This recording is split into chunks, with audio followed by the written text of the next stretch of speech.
Welcome back to it. I am so excited for today. I'm excited to be next to my one and only. I'm calling you my one and only now, but we're not matching today. Why?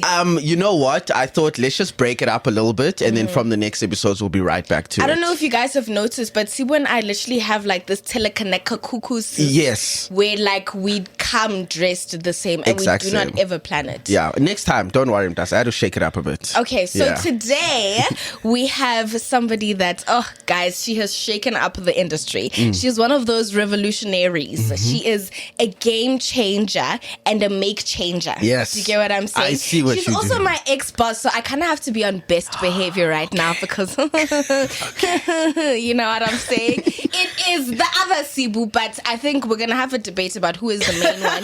It is Miss Sibu Mabena. How are you doing? Woo, woo, woo, Yeah. woo. I do my own intro. No, I noticed Okay. sound effects and everything. Come on, we need to have a dun, dun, dun, dun. But actually, I should record your intro and have it as my thing. Because At this wow, point. thanks. Why did you look at me funny when I said ex-boss? No, because I think you've had so many jobs, Larai, and for someone so young, you've made so much money. So a couple of us are your ex-bosses, babe. Oh, Couple. You're you probably hear that? the youngest, most hired person, like including the UN and stuff. Hey, I don't believe that. she got you there. So guys, we have a game here. You know how we do it at the State of the Strong, a Bull Brand podcast. We got to show off how strong our guests are with a game called 60 Seconds of Strong. so this must be like Mind Strong, yeah? Yes. Okay. Yes. Not do. We won't have to pick up anything. We're not gonna make you lift hands or anything. Nah, I can't do it. Personally, I'm very physically unstrong. This is how the game's gonna go. I've got a jar full of a bunch of things on pieces of paper. You read them, answer it. First thing that comes to mind. Super easy, super straightforward. You can do it. So I must read them. Yes. And I must think and speak at the same time. Exactly. Yes. And drive. It's like driving. It's easier when You you're know the how boss to of do the this. people. Now you have to do their job. Yeah. Have you seen Yeah. Sibu's car? I haven't seen Sue. Oh You're my gonna make me cry. Okay. Please, can we not? This is how rumors start. People will think, I'm out there. It's that Bentley outside. What? We have 60 I seconds. borrowed it from so Are you easy. ready? Let's Are you go. ready? Shame, but give her the foot. Down. Face. There we go. Okay, Are you ready? so who 60 do I? seconds. What happens? I read an You answer. just read answer. We'll keep handing them to you. Sharp. Okay. Cool. Ready? 3, 2, 1, go. All right. My biggest strength is thinking. Yeah. The type of parent I would be is, a supportive one. I believe the South African government is doing a lot but could do better. If I were an animal, I would be an eagle. A word I can't pronounce. Supercalifragilistic. Yeah. 30 seconds. South Africa is the most amazing country in the world. The reality show I would be on is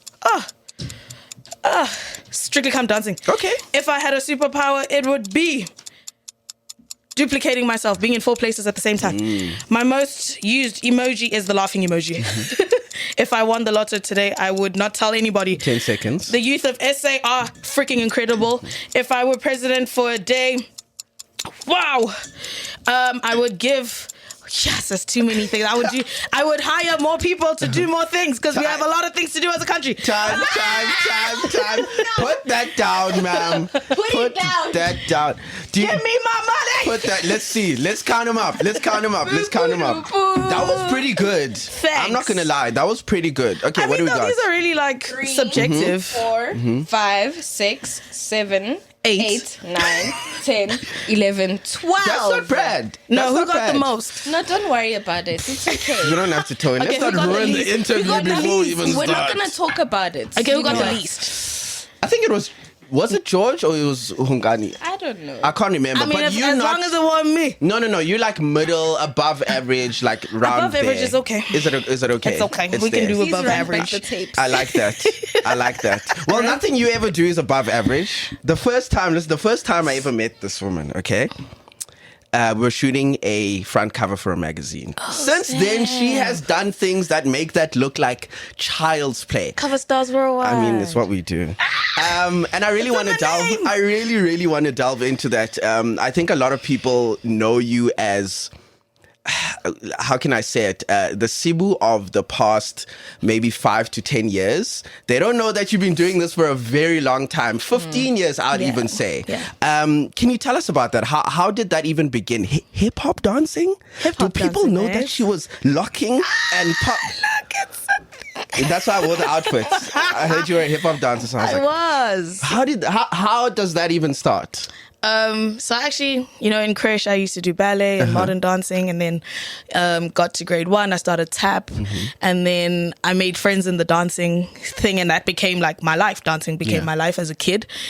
Changed schools, and the group of friends that I made were all going to hip hop dancing after school. So I joined them, and I was good enough to stay. We were at Annette Nyande Dancing School in Centurion at Springvale Primary. That woman changed my life. Really incredible woman. Put me on the South African hip hop dance team. So we were now competing overseas. And I think my first travel experience with the dance team, at least, I was 12. Yeah. We competed in Germany, did quite well, made the top 20 at that time. Wow. Yeah, competing against other countries. Like it was the Olympics of dancing, right? You would have black kids, white kids, Indian kids, colored kids all dancing together. And it was our thing. When we're not doing school, we're doing dancing. When we're not doing dancing, you're doing school. Yeah. So it also instilled a lot of discipline in me, because dancing's a fun thing. It's really not it's a nice to have. So you're always trying to convince your parents that that's the one thing they shouldn't take away. Sure. Because your marks are good. So it instills this like excellence driven mentality, teamwork, leadership. And I was on the dance team for about 6 years before I became a choreographer for the team and a coach. And then I started my own dance crew, Fly Nation. I thought it would be really cool to have an all-girl dance team. And my thing was really to just kind of teach other girls to do things for themselves. And this was really before women running the world was like an actual strong narrative, and Beyonce coming with, her thing. And Fly Nation got us into street dancing, and we did Strictly Hip Hop, which was a dance competition in Pretoria. And we met other dance crews, and we're like, oh my gosh, the world of street dancing is an actual thing. It was the time of You Got Served. It was the time of Step Up. And Do you remember that? Listen, Breathe I love that. It was a fun time. How does that then become Masters of Rhythm, and then that become Duma Collective? So Strictly Hip Hop introduces us to all sorts of crews. Sure. The Repertoires, Clinch, 4 Deep, all of these people who were doing really cool things and literally dancing on the streets, right? So we were the kids that were in dance studios with air conditioning and mirrors, where the others, like the reps and stuff, they were literally rehearsing in front of the Market Theatre in town. So engaging with them, networking with them became, come see what we do where we are. And I got into street dancing that way. I actually auditioned for the Repertoires and got in. And then What does she not do? now I'm in Joburg, and I was taking taxis, like 2 taxis from school to get to town, walking through Bree Street in my private school uniform, because I want to go be part of the street dancing movement. But that enters me into the world of Masters of Rhythm. And the story with Masters of Rhythm, Facebook, wow, what a time. So there was a huge community on Facebook, and you can see who are the people behind the things. So Simba was one of them, Jay Kayembe was one of them, Fred, etc. And I would stalk them on like the Masters of Rhythm event page to say, yo, please can I work, I'm trying to DM them, and they weren't hearing me. So I said, these ones are gonna know me. Bought a ticket, got to the venue. It was Standard Bank Arena at the time, quite early. I think I was there at 6 a.m. because I knew the people who do the event get there early. So let me get there early if I'm trying to engage with them. And by God's grace, I was able to interact with Simba. And I was like, dude, I want to work. He said, what are you going to do? I said, but you're judging and you're running the event. So who's going to be holding your phone whilst you're busy judging? And he's like, okay, cool. You can do that. So let me be your PA for the day. And through that initiative, I was able to I was dealing with Jock. I was dealing with talent. So when Dalez is at the gate, he's calling, and I'm just like, okay, cool. I'm gonna come get Sorry, you. how old are you at this time? 16. Hectic. Okay. And it's a combination of things, you know, having seen what working is like through my parents, also being a disciplined dancer, part of a team, also being exposed to different events, like having gone to dance competitions overseas, then the strictly hip hops of the world. All of that kind of stuff shapes your mind into doing things a certain way. So it's not that I was 16 doing so much. No, I was 16 having been exposed to a lot of things, and I was able to make decisions that then lead to me being here today.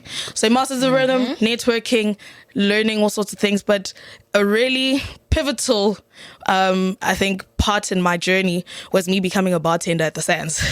Oh, wow. Wait, I want to stop you.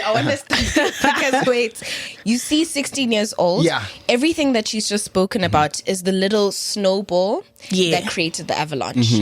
Right? Oh, you're such a smart child. Listen, I've had to deal with this for weeks. Okay. These are such quotable words. Every time. But, you know, Sibu Mabena is literally somebody that is always on brand. Yeah. Like, when she is sleeping, she is the person that you are seeing right now. If she's on the plane, she's the person that you are seeing right now. Did you see when we were playing the game, the question about the government, and she was like, she had to stay. She had to work. Right. Do you get what I'm saying? It's just, it's things like that Sibu has literally she's the type of person that's doing a million things at once. Yeah. She was a student, and I want you to go into this. A student and doing serious things, getting paid serious money, not just student money. Yeah. That's serious. Grown-up money. But like, we can look at it and be like, yes. I mean, it wasn't serious money because I didn't have to pay taxes on it. Fair enough. You know, Yes, SARS but don't come for me. It still was serious because that is the capital that created this, company that is taking the industry by storm, quite literally. Please walk us through what happened with you being in university and sort of those first big experiences that started the company that now is Duma Collective, but was first Mbutuma. Oh, you did your research, girl. Okay, so I'm going to fast track through the story because it is 15 years worth of doing things. So cool. Masters of Rhythm happens. They finally employ me. Sure. Because the girl did the things. Exactly. Then I'm now learning how to engage with brands, TV production companies, and then obviously the dance world and all of that. Jay Kayembe, who played a really, really, really important role in my journey, then started his own thing and brought me along. So we did Street Cred, which was one of the biggest culture exhibitions of the time. And we worked on something for an alcohol brand that Pro was a part of as a judge. And we had to get crews together, and they were competing for, I think it was 40,000 Rand at the time. But it was a really big deal. And that then showed my prowess as someone who could be organized. You know, putting together or using an Excel sheet, okay? All the dancers' names, their sizes, their phone numbers, contact details, something as basic as that. I took very seriously. Putting together a PowerPoint presentation to explain the concept, I took very seriously. And Jay taught me a lot about doing that. And that's what kind of got me into the world of the boardroom. I was in a boardroom at another alcohol home, brand house, discussing the Kendrick Lamar 3 City tour. We were doing the dancing for all the support acts and the choreography and the creative direction behind it. So that kind of, I think that's what set the tone for a Duma Collective to exist in the first place, where I'm walking into boardrooms, speaking with brand managers, marketing managers, presenting our creative ideas to say, this is how we package something that is traditionally a street profession into the world of, the corporate space. So fine, I'm now 18. I have to study something. I'm going to the University of Pretoria to do political science and international relations. Jeez.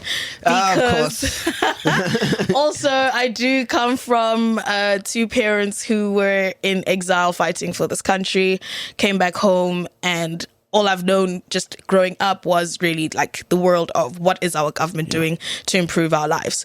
So I took a keen interest in that, but things happened in the family where I had to then move back home. to stay with my dad. My stepmom passed away, and I had a baby sister who was 9 months at the time. So my dad needed help.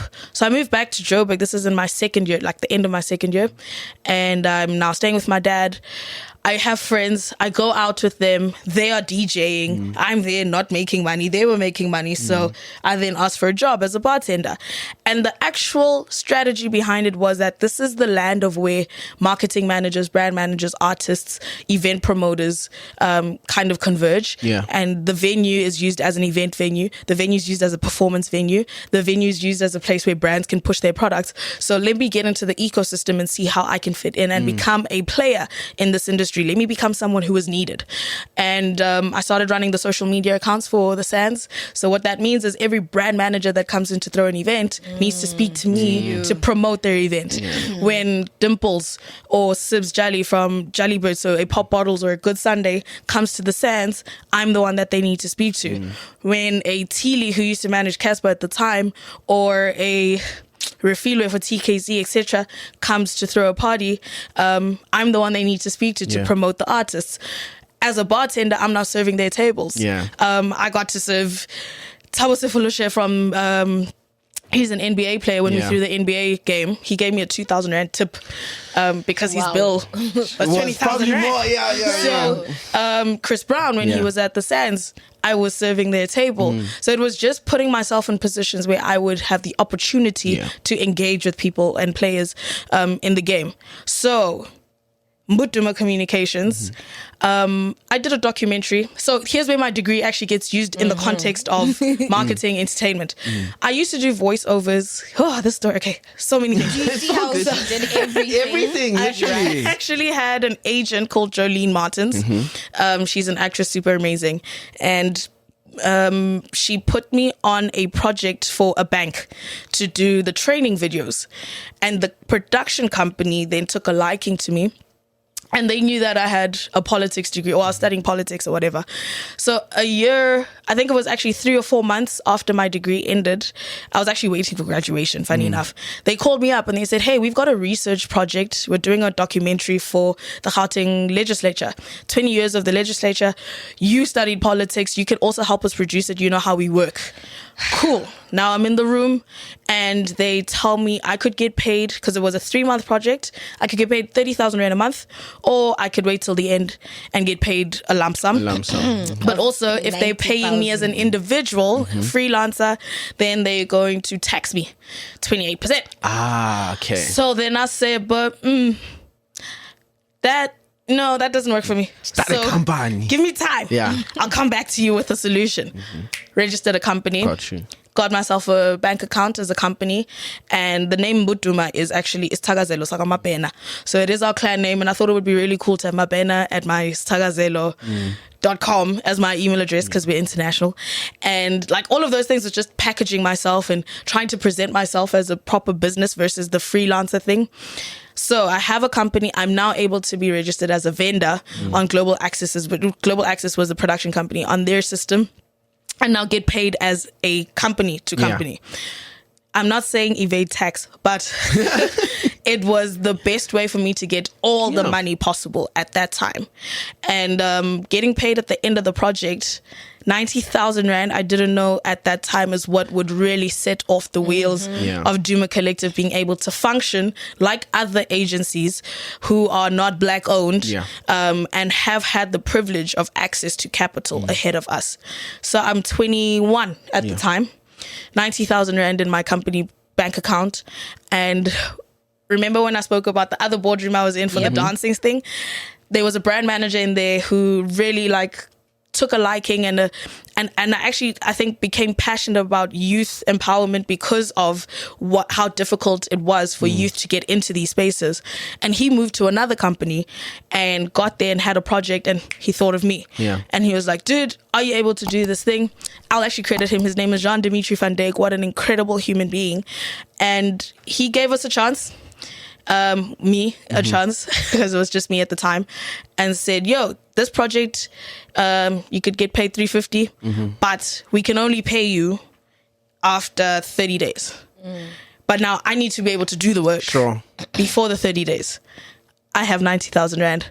So I built a campaign that would cost me 90, but can bring in 350. We're printing flyers. We're hiring a Twitter army. We've got street teams. We've got street sheets, t-shirts. We're marketing an event, and we smashed it, dude. Like, it was packed. It was trending. It was a thing. Yeah. And that's what got us into Viacom. Yeah. So we were doing work for MTV Base, BET, Comedy Central, because I had the capital to start. Meanwhile, there's now a 350,000 rand 30 days later in my account, but I'm taking taxis. Yeah. I'm taking the Gautrain train. I'm using the bus because I figured there's going to be another campaign that comes that's going to need this money. Yeah. So let me not buy a car now. I'll buy a car soon, but not now. By the way, I'm living with my dad in a townhouse, and he didn't need a big house at the time because, wow, I don't need to, like, it's just him, my little sister and my brother. So I was sleeping on the couch, and it wasn't out of us living in, we're not poor. We're not poor. He was living in his means for his needs. But I chose to sleep on the couch instead of getting my own place so that I could save money for a place that would be comfortable for me. So it's also just been a thing of waiting for the right time, and making decisions that were for me and not like it's happening around me. My friends were getting big cars. My friends would get like living on their own, not reporting to anybody, living the city lights life. And here I am doing my thing, kind of sacrificing for the now so that I could drive the car I drive later. Today. Can I tell you something? Banza, we're talking now. I have to refer to you guys. Oh, am I in Banza now? Yes. Wow. I love Just it. like that. I love it for We didn't me. even have the discussion. My name is gone. Yeah.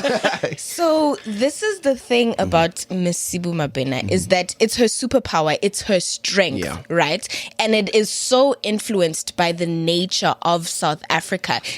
I don't think you would have that hustling nature within you to be able to do so much had you not come from the soil. Yeah. You get what I'm saying? And her strength is the fact that, and this is masterclass, guys, you need to be able to translate what she just said, the story that she just told. Here are the points. Is that she is able to see the bigger picture from the beginning. It's all about seeing the key elements. And she even speaks about how her biggest takeaway from university, was that it taught her how to do things, start things, and finish them. And that is such an important principle in life. She has this innate ability to understand important principles and then apply them in a way that makes it seem so simple because that's how she speaks to it.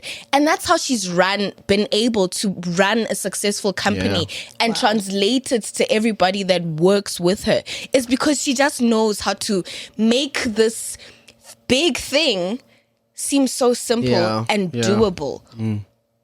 How? I love that. Simple. How? Look, I think there are a few things that we need to consider as people who are trying to achieve something. If you look at the ANC of pre-94, such a massive task at hand as a liberation movement. They were trying to liberate the country from the shackles of apartheid. And not knowing if you'll even be there to enjoy the fruits of your labor, but still putting in the most to make sure that the goal is achieved, the objective is achieved, is kind of what I've taken on by saying, do what you say you'll do. Because back then, that's what they were doing. They did what they said they would do. Consider that this is bigger than all of us. It's not just about you. So a Duma collective, for example, has to live beyond me. It can't be about what I can benefit today. It has to be about Sibu and Larai's children finding an establishment that they can work in if they want to be creatives. And it is not reserved for people who are not black. We who are black and young and previously disadvantaged and marginalized do have a right to self-actualize in the things that make us happy. It doesn't have to be nursing, teaching, policing. That those are the jobs that are reserved for us. We can also be creatives and make money out of it. We can do cool things and make money out of it. We can have conversations that promote brands and talk about our journeys and make money out of it. So that's what is the goal and the dream behind a Duma Collective. And that was informed by our predecessors. It was informed by where we come from, who we come from. I mean, my ancestors come from a an environment of struggle, but also flourishing in that struggle. My grandfather on my mother's side, he had a house with electricity back when black people were not supposed to have that. I have a great grandfather who's got schools named after him. And it's just knowing that if I'm from people like that, who am I to fail? Yeah.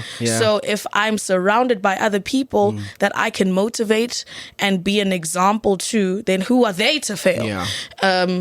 And that's why I speak so much about my journey. That's why I promote so much on my social media about what we're doing, how we're doing it. Because if people don't know how to model themselves against what could be perceived as great in order for them to be better, then how do we expect people to be able to do more than what they know? Yep. Whew. You've clearly met a lot of people. I would love to know who's been your strongest influence over the years? In my personal life or in the world? Everything. Personal life, work life, whatever it is. It can even be more than one. Okay, so mom and dad, excuse me, major influences, and for two very important reasons. One showed me how to function in the world, and one showed me how to become what you want to be in the world. My dad is an entrepreneur. My mom was a 9-to-5er, and the two, I think the different disciplines that go into being excellent at both are what have now made me. My sister and my brother's a teacher, has been for as long as I've been alive, which is 30 years. And my sister, who also went into the entrepreneurship space, but also is a 9-to-5er, massive influences on me. And then I'll name some people who've been great on my journey. Jay Kayembe, Jean-Dimitri van Dijk, Mahlatsi Sithole, Refilwe Ramokgase, and then a lot of other great, strong women who've really carried me in industry. A Rorisang Setlogelo, a Ramona Kayembe, Annette Nyande. So many different human beings have created this kitchen cabinet of people who have really changed my life. Dylan Khan, massive influence. Tim Horwood. Heck, so many individuals, right? Then I'll speak on, and I'm sorry if I didn't mention other people, but it is a lot. People who I kind of mirror myself against. Oprah Winfrey, please. And it's really not a cliche, because she's such an important icon in Black wealth, or in the creation of Black wealth, simply because she used her talent, her prowess, her networking ability, her emotional intelligence, and I think her smarts to be able to get to where she is. She's the one person we can probably say, I doubt she slept her way to the top. I doubt it. Simply because on her journey, she showed us every step of the way. She's gone from being a television anchor, radio anchor to television anchor to actor to producer to business owner and more. And it's just like, if she could do it, who am I not to, you know? And yeah, those are some of the people, mainly home-based people, and then an Oprah. And you know what? One of my favorite things that I've heard from her is that she says we all have the same 24 hours as Beyonce does. So I've learned. Maybe I shouldn't have said it, but continue. First of all, I need you guys to go and Google all of those people, because you need to check them out, right? Because thank you for naming them, because you can get some really amazing nuggets from them. And what's so beautiful is there are some people that you've mentioned that have also played a big roles and small roles in my life. So it's beautiful to see sort of the chain reaction of all of that. Listen, Sibu is a busy woman, so I have to ask you the final and last question, and I feel like this has to be a part one. Honestly, there's so much. I'm willing to come back, child. There's a lot to tell. What is your message of strength to Mzansi? Wow, to the whole country. Mzansi could even be the Southern Africa. I'd say, let's not give up on the dream. We are all deserving of the fruits of the tree that is South Africa. The Freedom Charter speaks to the fact that the land belongs to all who inhabit it. And it really does. And this is not me going into the politics of the land issue, but it is to speak to the benefits of what this land can produce belong to all of us. We have so many smart people, so many people with ideas, so many people with ability, so many people with the strength to do the things that need to be done. And ours as a nation, as a people, young and old, black and white, Indian colored, Chinese even, is to not give up and don't let the things that make us different come in between us. Let us focus on the things that make us the same, and that is the need to survive, the need to flourish, the need to self-actualize, the need to be happy. Bring us together. Whew. My goodness, I don't want to leave. I don't want to leave, but we have to. Thank you so much, Sibu, for joining us. Thank you, we Sibu. Appreciate you. I like it when other people say my name. It sounds really good. All I'm gonna say is please comment down below if you on YouTube. Yeah. Who you think the name fine. should belong to? Who deserves the name Sibu? Fine. Please comment below. We're on YouTube, so you guys know what to do. But Sibu Panza, exactly. It is the platform. But it's Sibu M. Yeah. Both of you are Sibu M. Yeah, she'll be fine. She'll be Just fine. comment if you're listening via the podcast. yeah. I don't know how you're going to do it, but let Too us late. know. Yeah. Oh man, I've had so much fun. Thank you very much, Lira. It's always a pleasure to have you around with your pretty face and your smart brain. Guys. It's unbelievable. Guys, when we talk about builders of bold ambition here at the State of the Strong, we're talking about people like Sibu Mabena. I hope you've enjoyed this episode as much as we've enjoyed making it. Thank you so much to Bull Brand for having us. We'll see you guys on the next one.